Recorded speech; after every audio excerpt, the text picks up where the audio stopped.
started in 5th grade for me, and it was like small comments like dumb and stuff like that, which like, I don't know, I just started like thinking like, is that true? It wasn't like super bad until like 8th grade, and like people would start making fun of like me being dumb and then like how I look. So they would like draw monsters like on the desk and like label them Lyndsey. So I told like the principal to see if like he could do anything about it, but like that didn't help at all. It kept happening after that, and like I just couldn't do anything about it.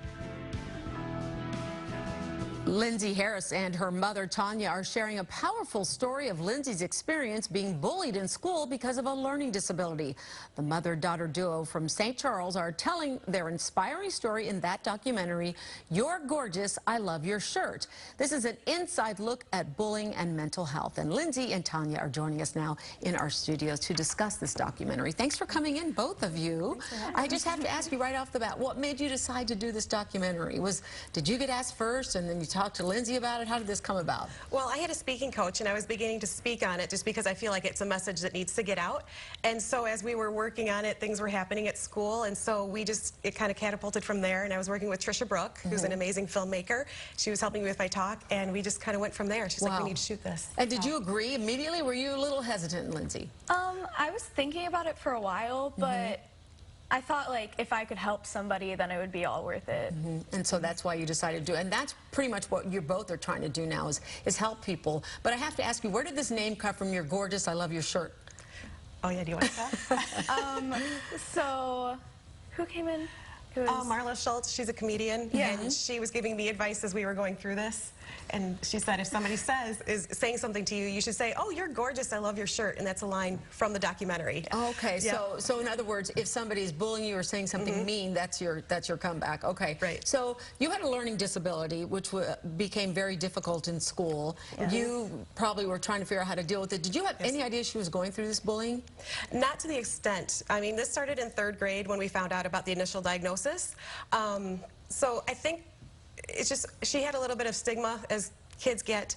I didn't know it was to this extent, and that's why we really feel like we need to get this word out. We need to normalize it, and we need kids to just be able to come forward and say, I just learned differently, because it doesn't mean they can't learn. They just learn differently, and they see the world differently, and they do things differently. I actually think it's pretty exciting. I have to ask you, Lyndsey, because I was watching the documentary, and you were saying that you just felt dumb, and that you didn't tell your parents because you didn't want to burden them. As somebody who went through this, what advice do you have for parents so that people like you will come forward? Because, you know, it took the extreme. You ended up getting taken out of school. You're being homeschooled now, which everything's working great. But you know, there's maybe kids watching at home, or maybe there's parents watching at home, and they want to help their children. What advice do you have for them? I would just make sure that your kids are like doing okay, they're acting like more like themselves, because once they start acting like a little off, like you should be able to tell that something might be a little wrong, and like just make sure they're have a conversation. Doing okay. Yeah. And did you notice that she was acting differently? It's such a fine line with teenagers. Are they really moody? Yep, because they're teenagers, or are they moody because something's going on? And I will say, I'm outing myself here. I missed the signs completely, that it was to the extent it was. She had texted me and said something about it, and I didn't take it as seriously as I could have, because we text funny things back and forth all the time. But as parents, we do need to take that seriously.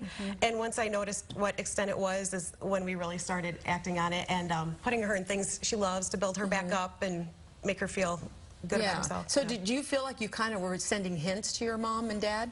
Yeah, I was like trying, but I didn't want to really come forward and like throw it all on them. And I think that's probably it. As a child, you don't want to burden your family. Yeah. But you were in pain inside, and you have friends who have experienced similar things. So if anybody has a child, or if there is a child who's going through this, what advice do you have as a student? I would just say don't give up, because it does get better. It did for me, and I totally did not think it would get better at all. But then I joined a band, and I do musicals now, and it just got so much better. So now you're living your life to the fullest, and everybody can hear your story. When? Tell us about that. Sure. The private screening is in St. Charles on October 21st. Okay. And tickets are online. Okay, and they can go online. And what's the website that they can go online? Do you know? Right now it's on slightlygreener.com. There's a link there saying documentary, and they can get tickets there. They're free. Are you guys excited? Did you love how the documentary turned out? Yes, I think it's going to help a lot of people, which is what we wanted to do. Yeah. Yes, because this is just the beginning for you. I have a feeling we'll be hearing more about you speaking out and reaching out to make sure you can get to as many people as possible. Right. Well, thank you. You are a brave young woman for sharing your story. Thank you. And we appreciate you both coming in. Really a wonderful thing. Thank you. Still to come, we are debuting a brand new show tonight on Fox 32, and the star behind it